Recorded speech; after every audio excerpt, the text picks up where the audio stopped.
So why would I think consciousness is anywhere other than my head? Well, how do you account for consciousness? Well, I'm not sure that we can account for consciousness. This is definitely true. But yes. See, and I that's have no another reason to well, think that's that it's another, beyond what the brain produces. The fact that something's mysterious doesn't mean that, well, if something's mysterious... Consciousness isn't just mysterious.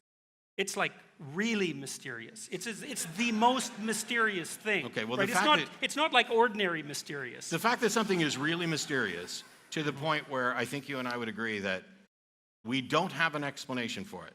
Mm-hmm. Okay, if there was something like that, we'll say that it's maybe consciousness. We agree we don't have an explanation, or at least a complete one for consciousness? Or even a partial one. Okay, sure. So, it seems vaguely associated consciousness with the brain. is really mysterious, and you and I have no explanation for it. As human beings, we're uncomfortable with saying, I don't know. This is something I'm trying to teach people to become more comfortable with, is to say, I don't know. And so when you ask me about consciousness, my answer is, I don't know. But for other people, they're so uncomfortable with I don't know that they posit an explanation that they cannot justify, something that's untestable and unfalsifiable, and that is that there's a ghost in the machine. Hmm. I can't make that leap because it is entirely speculation without support. It seems intuitively right because of how we view the world. And yet, I would rather say, I don't know, and then continue to explore it, because I worry that by asserting what the explanation is, you stop looking for the actual explanation. Okay, so you made the case that part of the reason that we assume beings is because there's a being that seems lacking in death. Hmm? And that was associated, I had asked the question about why people attribute their mystical experiences to supernatural beings. So we kind of went off on a little bit of a tangent there, but it was related. So we could say, well, your idea is something like people personify the soul for obvious reasons, and they also have a hyperactive agency detector, and so it's the combination of whatever mechanisms that produce that sure. allow them to attribute supernatural personification to the source of mystical experiences. It's sure. something like that. Yeah, okay. So let me ask you something. We'll get back to that, maybe. That's fine. Let me ask you something about consciousness. You tell me what you think about this, okay? All right, so this is how it looks to me. I mean, there's lots of ways of thinking about how people interact with the world. But I think this is how we treat ourselves and other people as we see them acting in the world. And so I would say it's indicative of our deepest belief, because I think belief is associated with action. So the way consciousness appears to me is that it's a faculty, let's say, that confronts possibility. We'd call that possibility, well, sometimes possibility, sometimes we call it potential, like your potential. Sometimes we call it the future.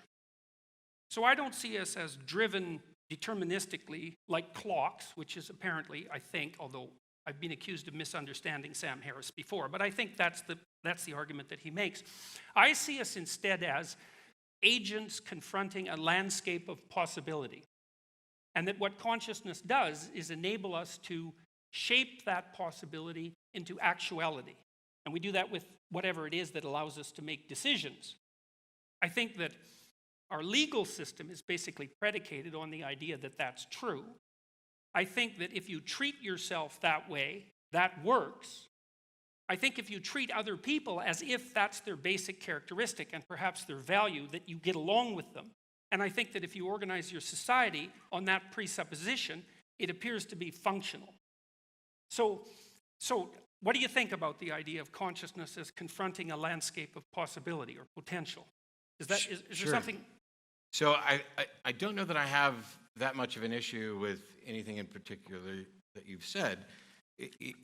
There's a number of different ways to frame these things so that people can have a better grasp on it. One of the things I know people struggle with is, and we may have to get back to this in a minute, I don't necessarily want to dig in on it just a second, but I would love to talk about it. This idea that absent a God, there's no moral authority. This is a fear that many people have. And when you're talking about viewing consciousness as the way you describe consciousness is what I would probably call our agency. Okay. And while I don't think that we have libertarian free will, I'm on record as being a compatibilist along with Dan Dennett. But I also had another discussion recently, so I'm going to clarify it because of that discussion. I'm fine with the idea that we have a will, that we have desires, that we are an agent that is also capable of self-reflection to see what are the consequences of my action moving forward. To me, it does not matter if that is ultimately deterministic, like clockwork, or if there was something that could trump determinism. Oh, I shouldn't have said Trump. I'm so sorry. If there was something that could actually overcome the deterministic view, that doesn't change to me the fact that you would be the agent responsible for your actions. Now, when my lawnmower acts up, I will sometimes anthropomorphically, cuss it out. Yeah, it's hard to get rid of those vestiges of religious behavior. But yeah, it is. Touche. I mean, although at least I got rid of them. I haven't seen you interact with your lawnmower yet. But at the end, I recognize that the lawnmower is not a thinking agent, that is not making decisions. And so that difference between there is where I would inject the sort of ideas about moral responsibility.